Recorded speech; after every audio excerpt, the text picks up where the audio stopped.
BDR হত্যাকাণ্ডে ন্যায় বিচার নিশ্চিতে আগামী ৫ কার্যদিবসের মধ্যে তদন্ত কমিটি গঠন করা হবে বলে জানিয়েছেন স্বরাষ্ট্র উপদেষ্টা অবসরপ্রাপ্ত লেফটেন্যান্ট জেনারেল জাহাঙ্গীর আলম চৌধুরী।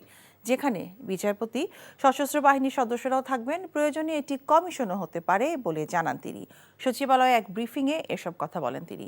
উপদেষ্টা বলেন, বিডিআর হত্যাকাণ্ডের সুষ্ঠু বিচার করতে বদ্ধপরিকর অন্তর্বর্তীকালীন সরকার। এ লক্ষ্যে দায়িত্ব নেওয়ার পর থেকেই কাজ করে যাচ্ছেন তারা।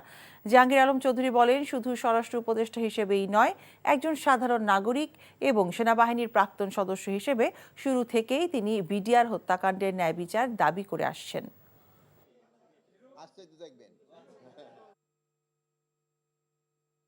শুধু স্বরাষ্ট্র মন্ত্রণালয়ের দায়িত্বপ্রাপ্ত উপদেষ্টা হিসেবেই নয়, একজন সাধারণ নাগরিক এবং সেনাবাহিনীর প্রাক্তন সদস্য হিসাবে আমি শুরু থেকেই বিডিআর হত্যাকাণ্ডের ন্যায় বিচার দাবি করে আসছি। বিডিআর হত্যাকাণ্ডের ন্যায় বিচার নিশ্চিতকরণের জন্য আগামী ৫ কার্যদিবসের মধ্যেই একটি তদন্ত কমিটি গঠন করা হবে। ভালোবাসার প্রথম শর্ত বিশ্বাস, যেটা আমার প্রতি কখনোই তোমার ছিল না। আমি তোমাকে বিয়ে করতে চেয়েছিলাম। চেয়েছিলে আমার ইচ্ছেগুলোকে গলা টিপে হত্যা করার পর।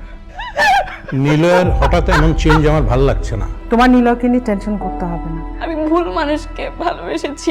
আপনি ডাক্তার? জি। কিসের ডাক্তার আপনি?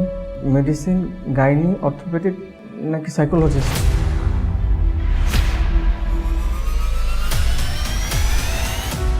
ভাইয়া খুব ইন্ট্রোভার্ট। ভাইয়াকে নেশার জগৎ থেকে ফিরিয়ে আনতে হবে। আমার মনে হয় কি তোমার রেগুলার অফিসে বসা উচিত। সব তোকে সামলাতে হবে। এরকম কেস না দিন দিন বেড়েই চলেছে।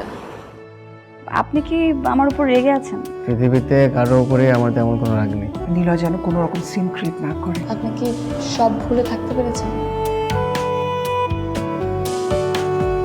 প্রেম এবং ভালোবাসা খুব পবিত্র, সস্তা কোনো কিছু না। আমি তোমাকে হারাতে চাইনি Preeti. Love is not enough in the world.